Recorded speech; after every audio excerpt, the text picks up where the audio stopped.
मी ना गाईज आज मला लिटरली सुचत नव्हतं की मी कोणत्या पॉईंटवरती आज व्हिडिओ बनवायचा. बट ज्या पॉईंटवरती मला सुचलं नाही व्हिडिओ बनवायचा त्याच पॉईंटवरती मला अशी आयडिया आली की जेव्हा मी ॲक्टिव्ह माइंड घेऊन सोबत असतो तेव्हा विषयात विषय किंवा विचार करत कुठल्या ना कुठल्या पॉईंटला आपल्याला कोणता ना कोणता विषय क्लिक होतो आणि तो आपल्या जीवनाशी रिलेट करून त्याच्याबद्दल ऑटोमॅटिक व्हिडिओ आयडिया तयार होते.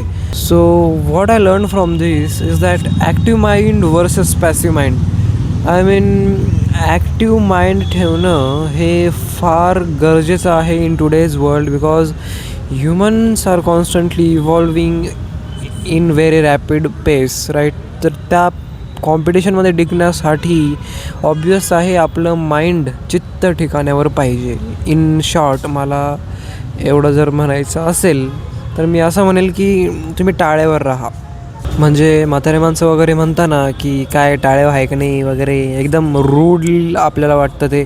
बट नो मॅटर ते किती रूड असो ते तितकंच ट्रू आहे आणि हार्श ट्रू आहे की आपलं चित्त ठिकाण्यावरती नसल्यावरती जस्ट लाईक मी मला काहीच सुचत नव्हतं. I was literally blank today. मला प्रेशर आला होता की अरे बापरे टाईम निघून जातो. ॲज यू कॅन सी इतका अंधार पडलेला आहे. या अंधारामध्ये जर मी काही केलं नाही तर आय मीन हा दिवस आजचा माझा मिस होऊन जाईल right.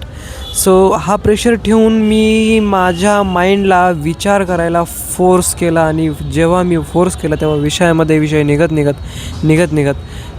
At the end at the certain point मला हाच विषय क्लिक झाला की what is the importance of staying our mind active always. तुम्ही दुसरे कुठे फिरायला जाता किंवा नवीन प्लेसवरती जाता तेव्हा डायरेक्टली ब्लँक न होता कंटिन्युअस क्युरियस माइंड घेऊन तिथे गेलं पाहिजे. आपल्या मनामध्ये डायरेक्ट ऑकवर्डनेस न येऊन द्यायचं एक ट्रिक असू शकते ही की आपल्या माइंडला नेहमी क्युरियस ठेवा. The moment you keep your mind curious it automatically ads the random thoughts and deep thinking in your mind and which eventually fulfills the time which you feel awkward most of the time. म्हणजे माझं mind present मोडमध्ये नसल्यामुळे एवढ्या गोष्टी घडतात माझ्या मध्ये ज्या की बिलकुल सोशली ॲक्सेप्टेबल नाही आहे. जसं की भरपूर वेळा गोष्टी विसरून जायचं तर माझ्या डायरेक्ट रेकॉर्ड ब्रेकिंग आठवणी आहे. कारण इथून मागे भरपूर गोष्टी मी अशा इम्पॉर्टंट असूनसुद्धा विसरलेलो आहे आणि ज्या मला विसरायला नव्हत्या पाहिजे.